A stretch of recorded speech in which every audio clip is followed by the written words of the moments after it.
अस्सलाम वालेकुम ख़वातीन व हज़रात, पेश खिदमत है हस्बे हाल। मैं हूँ आपका मेज़बान फरीद रईस।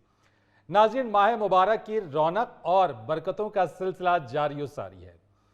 इस माह मुबारक में जहाँ दस्तरखान वसी हो जाते हैं, वहीं बेशतर घरों में जो शेड्यूल है वो भी उलट पुलट होकर रह जाता है। हाँ जी। ज़्यादातर घरों में ये देखने में आया है कि वो इफ्तार के बाद सहर तक जागते रहते हैं और फिर सहरी करके सारा दिन सोए रहते हैं, जी। जो दर हकीकत रोजे की रूह के खिलाफ है। बिल्कुल। आमतौर के ऊपर देखा जाए तो ये एक पूरा सिस्टम डिस्टर्ब होकर रह जाता है, लेकिन क्या करने और क्या ही कहिए कि यहाँ सब कुछ उलट पलट होकर रह गया है। आइए आपको लिए चलते हैं कर्नल कुद्दूस के घर और देखते हैं कि वहाँ क्या हो रहा है। शरफू, आप आ भी जाओ, कहाँ मर गए हो? और क्यों इस वक्त उसे आवाजें दे रहे हो? आ गया जनाब, आ गया। ये किसके लिए लाए हो? भाईजान, मैंने मंगवाया, मेरी शुगर लो हो रही। दो जग तुमने अफ्तारी के वक्त पिए हैं पहले दूध के, शुगर तुम्हारी अभी तक अप नहीं हुई। आपकी नजर लगनी है मेरे भाई को। बिल्कुल नहीं नजर लगती इसे जब लगेगी करंट लगेगी। यानी मेरे सामने इसने अफ्तारी के वक्त कोई 2 जग दूध पिया है और शुगर अभी तक लो है। सहरी के वक्त भी माशाल्लाह इतनी खुराक खाता है और सारा दिन बेड पे उल्टा लेटा होता है, जैसे कराची साहिल के ऊपर किसी वक्त वेल मछली नहीं बाहर रेत पे आ जाती और आधा शहर कराची उसे देखने के लिए पहुंचा होता है। हाय हाय, देखे तो सही, मेरा भाई रोजे रख रख के कितना कमजोर हो गया है। ये हाथ दबाना। हाथ छोड़ दो बेटे जी, गला दबाओ गला। हाथ दबाने से इसका क्या बनना है? मैं हैरान होता हूँ इस शख्स पे कि इतना खा पी के भी ये कमजोर हो रहा है। वाह वाह वाह वाह।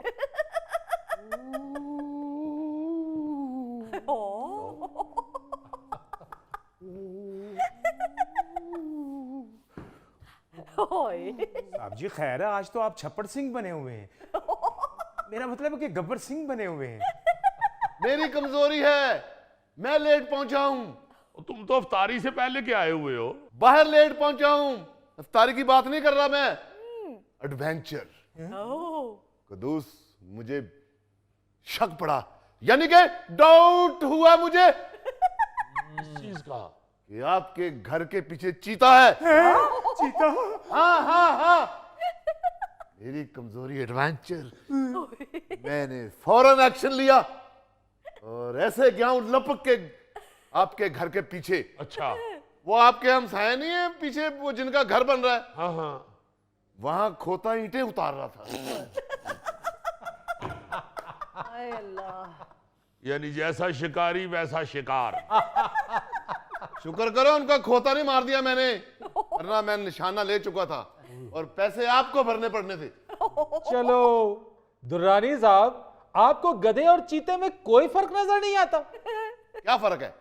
उसके भी 2 कान है, उसके भी 2 कान है, उसके भी 2 आंखें, उसकी भी 2 आंखें, उसके भी दांत है, उसके भी दांत है, दोनों के 4-4 पांव है। अगर खोते पे आप कढ़ाई करवा देना तो वो चीते बन जाता है। चीते ने कोई एमए नहीं किया होता है, दोनों अनपढ़ हैं। और सियाने ऐसे ही नहीं कह गए कि चीते की अगाड़ी और खोते की पिछाड़ी से बचना चाहिए। और भाई वो ऑफिसर की अगाड़ी और घोड़े की पिछाड़ी से बचने का कहा है। कर्नल साहब, इतना तो आगे पीछे हो ही जाता है। शरफू जी, एक गिलास और ले आओ। वो फ्रूट खत्म हो गया, कहें तो सादा पानी ले आऊं? बकवास बंद कर। नहीं, सादा पानी न लाओ, सर्फ मिला के ले आओ पानी में। ठीक है। कर्नल साहब, आपको जूस और सर्फ में पहचान ही नहीं है। ये तो फ्रूट खत्म हो गया वो बता रहा है, अब क्या किसी फर्नीचर का जूस निकाल के ले आए? भाईजान झूठ बोल रहे हैं शरफू, अभी 3 तरबूज मेरी चारपाई के नीचे पड़े हुए हैं। ओहो, बहन के घर रह रहे हो ना तो तरबूज का जूस पी रहे हो, अपने घर होते तो एप्पल का जूस पीते।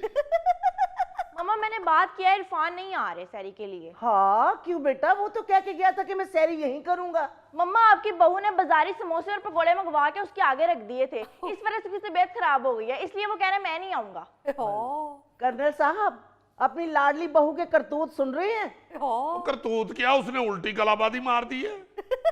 हद हो गई है, बाजार से अब चीजें घरों में आती हैं। बेटा इसमें नाराज होने वाली कौन सी बात है? बिल्कुल। बेटा चूल्हों में गैस नहीं आ रही, अब तो लोग खाना भी बाजार से मंगवा के खा रहे हैं। क्यों नहीं आती गैस चूल्हों में दुरानी अंकल? अभी शर्फू मेरे लिए मिल्क शेक बना के लाया है। वो दिल्ली के पहलवान, मिल्क शेक को कौन सा तड़का लगता है या उसको कौन सा बॉयल करना पड़ता है? ऐसे मैं तो हैरान हूं बेटे कि इरफान क्यों इतनी सी बात पे नाराज हो गया। और भी 36 चीजें पड़ी हुई थी टेबल पे, फ्रूट चाट पड़ी हुई थी, दही बल्ले पड़े हुए थे, वो खा लेता, उन पे कौन सा आपका मामू बैठ गया था? वाह, दामाद में से नुक्स निकालना, ये ना सोचना कि तुम्हारी बहू ने क्या चंद चढ़ाया है। यार आप लोग क्यों इतना फौरन महाजराई पे उतर आते हो? भाईजान ये भी तो देखें, दामाद पहली मर्तबा आया है हमारे घर रोजा खोलने के लिए। मगर तुम जो लूतियां लगाते हो ना, वो मैं कई मर्तबा देख चुका हूं। कल का लगा हुआ है, उसको ये भी पसंद है, उसको ये भी पसंद है, ये भी बनाओ, ये भी बनाओ, ये भी बनाओ। मैं साफ देख रहा था कि हर चीज ये अपने लिए बनवा रहा है। इसके जितने भी दामाद की खिदमत करने के काम है ना, वो सारे इसके पेट में से होके गुजर रहे हैं। लीजिए साहब। शर्फू खुदा का खौफ खाओ, रमजान मुबारक में भी सादा पानी। तो कपड़ों को देने वाला नील डालना हूं?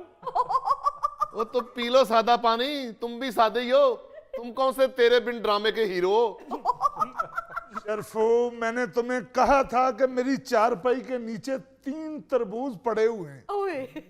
शर्फू जी, वो तीनों तरबूज पकड़ो और अब्दुल सलाम को पकड़ो और नहर में फेंकाओ। साहब जी नहर तो खुश्क है।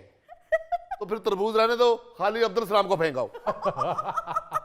यार फजूल गुफ्तगू ना लेके चल पड़ा करो बेटी, तुम मेरी इरफान से बात कराओ, मैं खुद उसको मना लेता हूँ। बाबा अब रहने दे, आपको पता उन्होंने मुझे कितनी बातें सुनाई है। अगर मुझे पता होता ना कि भाभी ने सब ये बाजारी मंगवा के उनके आगे रख देना है, तो मैं खुद पका लेती।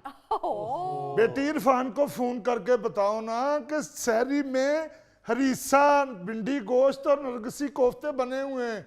अगर वो ना आए तो इन लोगों ने कब रखना है दस्तरखान पे ये सब कुछ?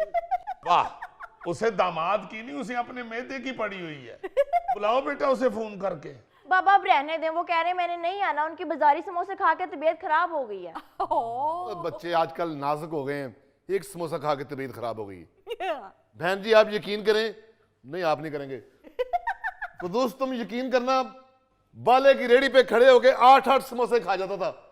8 समोसे इकट्ठे ही मैंने प्लेट में डालने, ऊपर ही मीठी चटनी, ऊपर ही खट्टी चटनी, ऊपर ही चने और दही भी ऊपर ही यार, और चमची के साथ सारा कुछ रगड़ के सुरमा बनाते थे सर।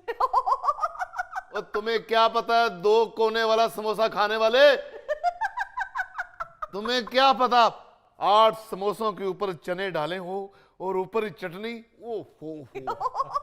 दुरानी अंकल की बातों से मुझे फिर भूख लग गई है। शर्फू जल्दी से जाओ तरबूज का जूस निकाल के लाओ। जी बेटे।